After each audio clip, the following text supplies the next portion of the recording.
Hello mga ka-farming. So ayun, nandito na namin yung ka-agri. So for today's vlog mga ka-farming is update tayo ngayon sa ating mga tanim dito na gulay. So ito pala yung tanim natin na atsyal at pipino. So mag-harvest tayo ngayon ng pipino at sili or espada sa amin sa Bisaya. So ipapakita ko rin sa inyo kung anong mga sitwasyon ng ating matanim dito.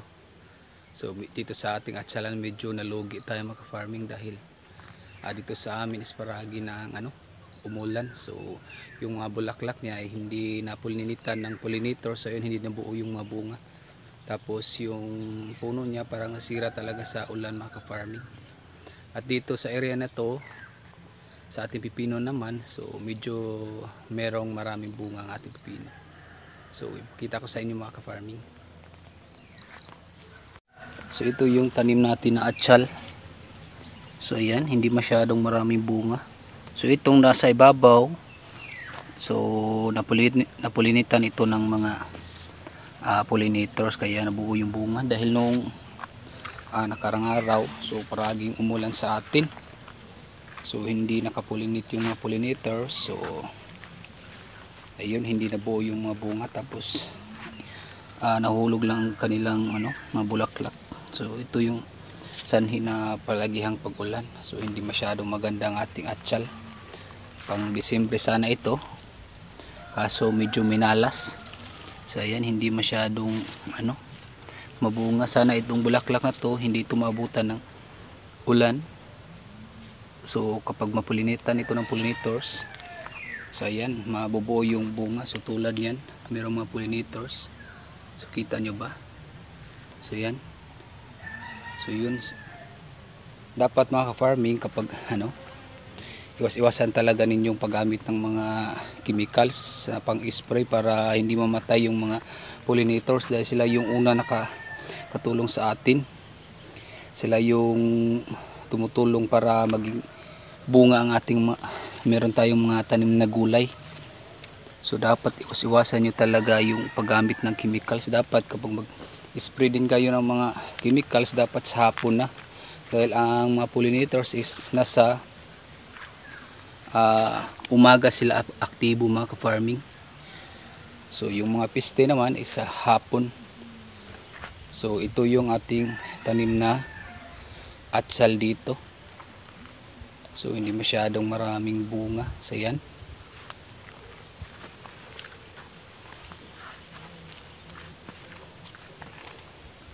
So yan. Malaki naman yung puno kaso hindi masyadong maraming bunga. So yan. At marami pa damo. So ang bilis tumubo ng mga damo mga ka-farming kapag palaging umuulan.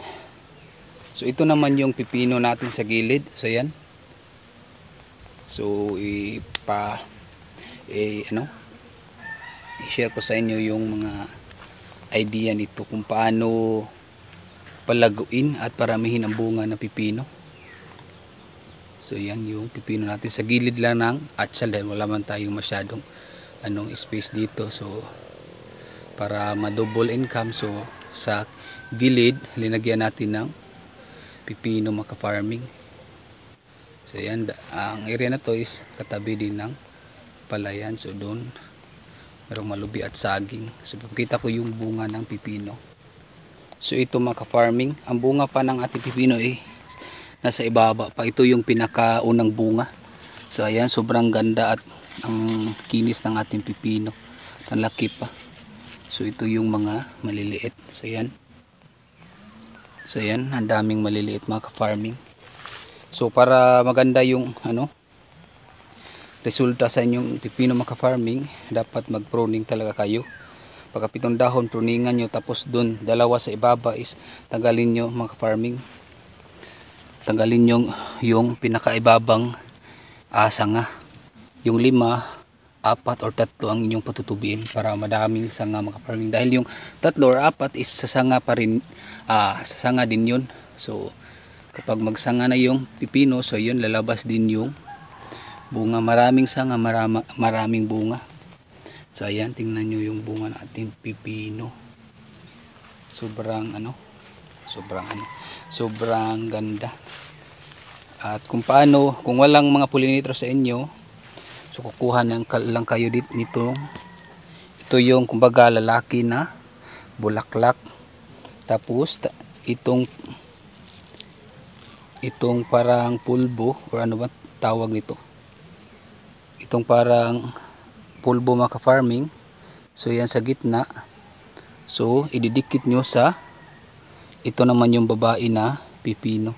So ididikit nyo lang sa pinakagitna yung parang may, ang tawag niya tumoy-tumoy, ano ba Tagalog sa tumoy-tumoy. So ididikit nyo mga ka-farming para mabuo yung bunga.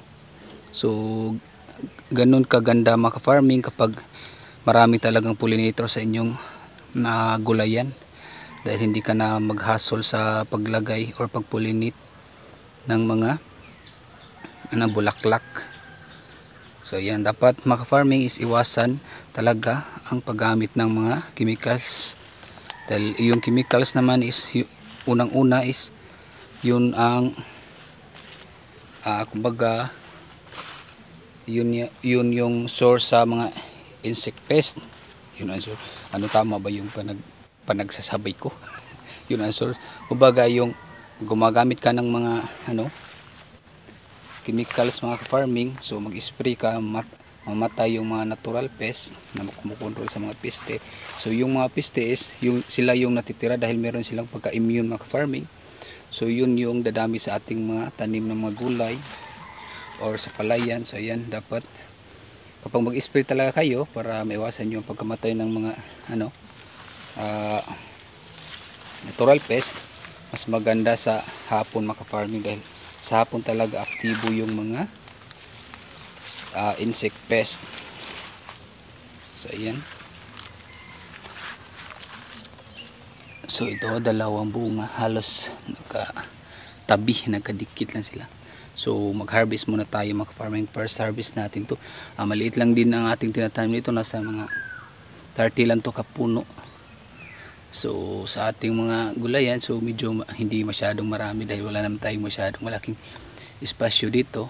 So kumbaga ito lang ating libangan, pero panghanap buhay na din natin mga farming, dahil kapag marami kang tinatanim tulad nito, iba-iba yung tinatanim natin, so iba-iba ding mga gulay ang ating ma-harvest. So ayun, mag-harvest muna tayo mga farming ng pipino. Nakalaki, so pwede na itong harvestin. Wag din nating masyadong lakihan dahil aangal na yung mga consumer ng pipino dahil masyado na daw malaki. Kapag meron na ding mga dilaw, yellow na dahon mga farmers, tanggalin nyo dahil ito yung sanhi na madali lang mamatay or madugna sa Bisaya ang inyong tanim na gulay, dahil itong dahon na ito is mga hawa na ito, lalo na kapag didikit ito sa ibang dahon. So yan, so ito kinis pa ng bunga dahil unang bunga ng ating pipino. So ayan, sa ibaba pa. So dito sa amin ngayon parang 30 to 25 per kilo ng pipino mga farming bintahan.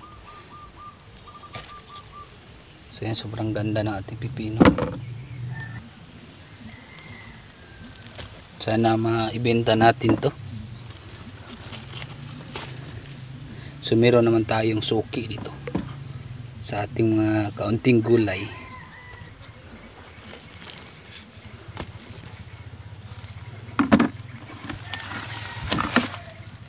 So yan, sobrang ganda. Ang maganda pala sa usawa ng pipino mga farming is yung limonsito. So magandang pang sausawan sa pipino mga farming. Tapos lagyan nyo ng asukar yung limonsito. Sobrang sarap mga farming, lalo na kapag medyo malamig yung pipino. Sarap kainin.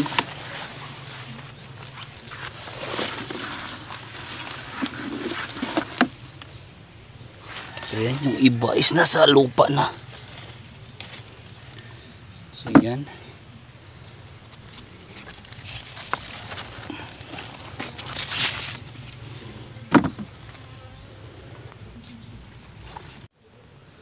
So ayan, natapos na tayo sa pag-harvest. So doon na naman tayo mag-harvest sa ating sili.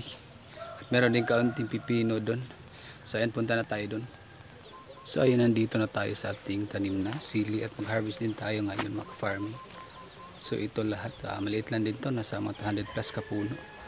Meron din tayong pipino sa gilid. So harvestin din natin yung bunga ng ating pipino. So pakita ko yung bunga sa ating sili mga farming.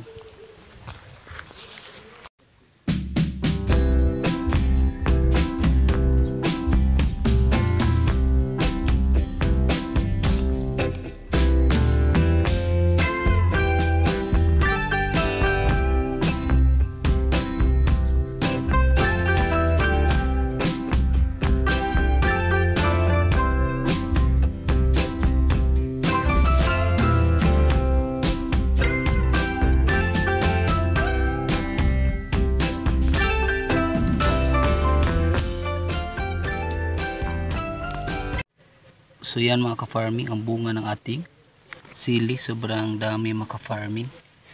So yan. Tapos ito pa. So yan. Hanggang doon. Yan dami. Dapat mga ka-farming is mag-pruning talaga kayo ng mga sanga mga ka-farming na yung sili. Yung sanga dito sa baba tulad nito, tanggalin ninyo. Para dito sa ibabaw mag-focus ang tubo ng inyong sili. So yan, ang dami pa ng bulaklak at maliliit na bunga. So yan lahat ang ating tanim.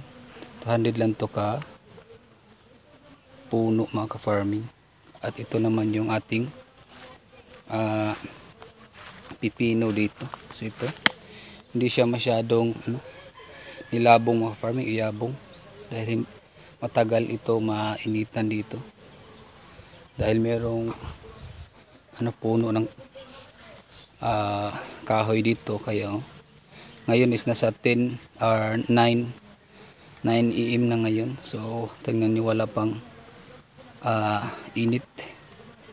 So itong sili is kumbaga mas okay to kahit hindi siya masyadong maarawan ang sili mga farming. So yan, ang pipino is gusto talaga yun full sun. So yan, sobrang dami ng bunga ng ating sili at kita ko din yung bunga ng ating pipino. So ito, so doon marami din tayong harvest dito mga farming. Tapos yung kaputan natin is kawayan lang mga farming. So yan, doon nasa mga 30 kapuno lang din to dahil isang sachet lang yung ating itinanim na pipino.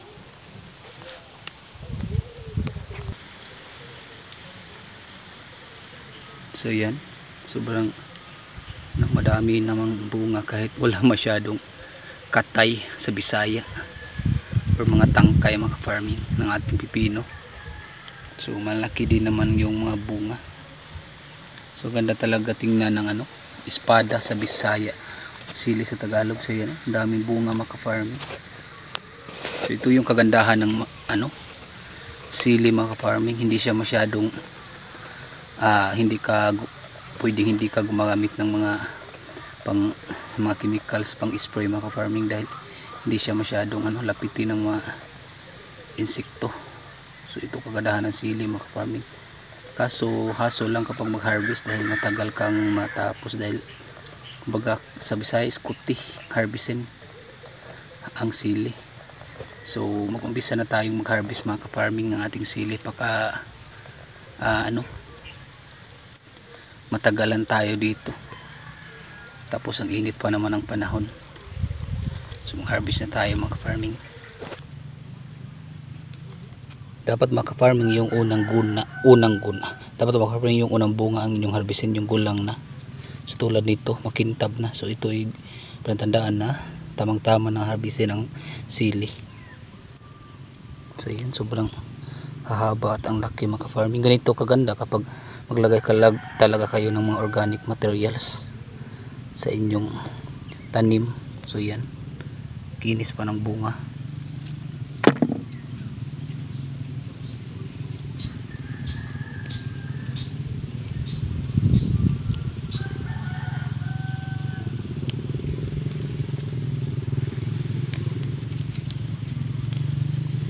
So yun mga ka-farming, sobrang ganda at ang laki. Ang sarap ito gawing dynamite mga ka-farming. Lagyan ng karne tapos ibabalot sa lumpia wrapper.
Napuno na natin ang isang balding espada ating harvest mga ka-farming.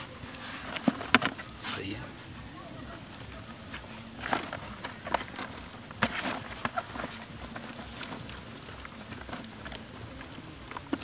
So yan, sobrang ganda at a few moments later.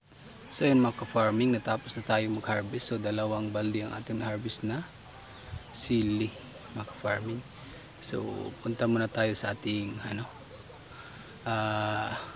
baboyan at maglilinis din tayo dun ng ating container or sa ating kulungan. So ayun, punta na tayo dun. So ayun, nandito na tayo sa ating baboyan. So yan na sila mga ka-farming. So maglilinis na tayo dahil hindi pa na tayo nakapaglinis ng ating kulungan. So ito na yung mga baboy natin. So kita ko sa inyo. So ito na sila mga ka-farming. So bukas mag-iisang buwan na sila. Simula ng 45 days. So ayan, maganda ang kanilang katawan mga ka-farming. So ganito kaganda mga ka-farming kapag meron ka talagang swimming pool. So dito, kung mapapansin nyo, walang dumi. So yan. Tapos yung baboy nyo as hindi din, kumbaga nagka bulingit sa tae ng ating baboy. Ano bang Tagalog sa nagkabulingit sa tae? So hindi nyo na lang mag-farming. So yan. So doon sila dudumi or malibang sa Bisaya. So yan, at sobrang ganda. At magliligo din tayo. Magliligo din tayo sa ating mga inahin dito. So yan, para mas maganda kasi mag-farming kapag lalo ngayon na medyo malinsangan ang panahon. So dito sa ating mga farming, kapag medyo nakita natin ng kumbaga humihingal or nainitan ng ating inahin, lalo kapag buntis, so paliguan agad natin para hindi sila masyadong ma-stress mga farming. So yan, pwede na itong lechonin mga ka-farming. Nasa mga 30 to 28 kilos na ito. So yan. So So maglilinis na tayo mga farming. Pakita ko sa inyo kung gaano lang kadali maglinis kapag ganito ang inyong kulungan.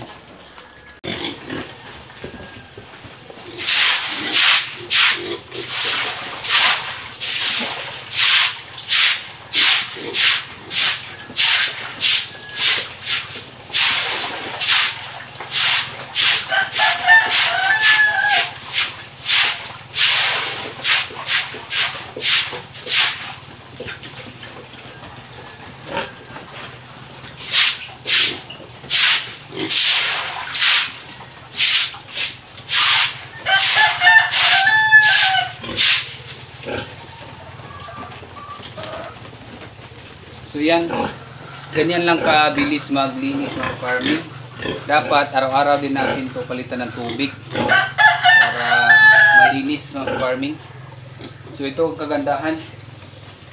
Kapag wala kang swimming pool, so halos umaga, hapon, tanghali at hapon ka magliligo sa inyong baboy tapos maglilinis sa inyong kulungan. So ito isang beses lang sa isang araw. So ganyan lang kadali maka-farming. Ito yung kagandahan pag meron ganito. Dapat pag nagplano pa lang kayo na galaga ng baboy, so ito na ganitong sistema ng kulungan ang inyong ipagawa para medyo una-una tipid sa tubig, tapos yung mga baboy nyo is hindi, kung sa Bisaya, di magkabulingit o hindi magkadumi ng kanilang dumi. Ayun. So, linisan na natin ang tubig dito at paliguan din na lang din natin sila mga farming.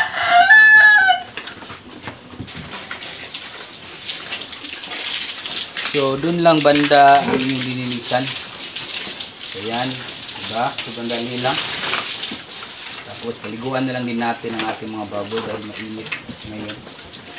Ito maalinsangan mga farming. Sobrang dali lang maka-farming kapag ganito yung kulungan.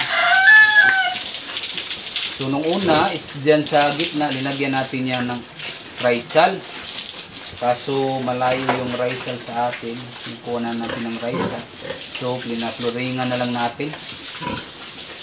So kaya naging ganito. Kapag may linagay natin dyan na risal maka-farming, so hindi ka talaga makakaamoy ng dumi ng baboy. Kahit na ganito, pero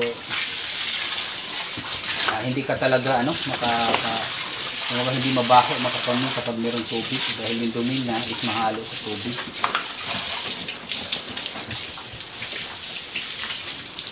So yan.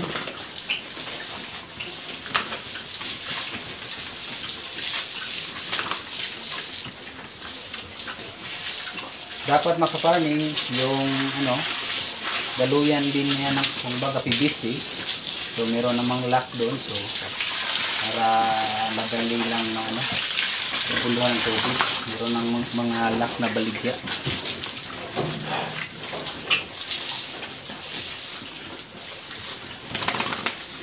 So yan.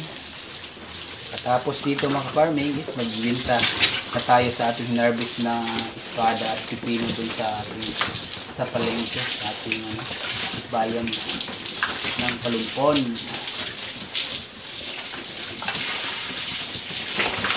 Ayan. Kung gusto nila ng tubig. Ang kagandahan pa talaga maka-farming kapag may swimming pool, so hindi masyadong stress ang ating baboy. Dahil kapag nainitan sila, so ayun, hindi sila may ligo sa kanilang pool.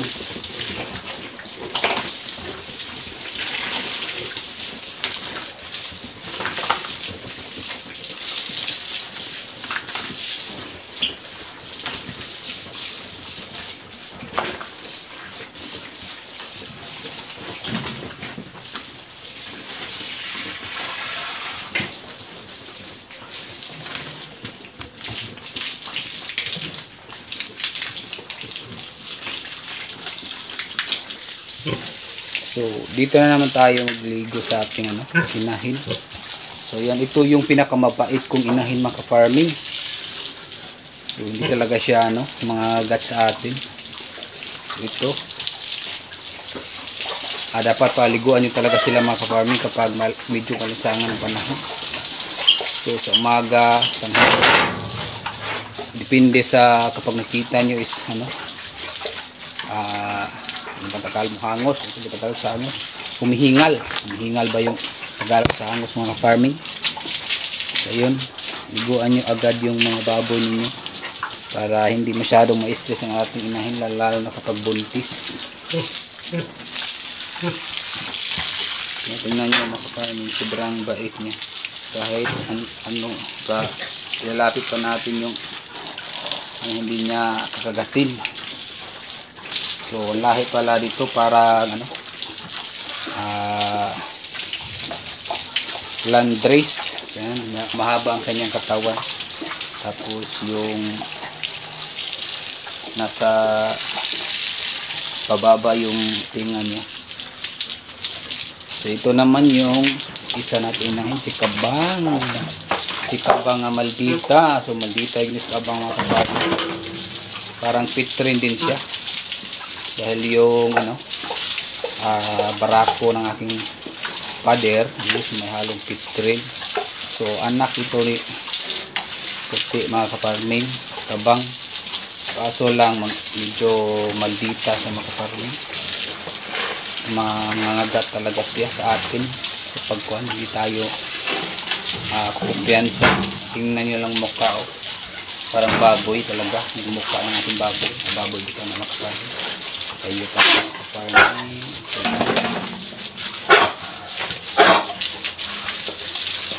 Ayan.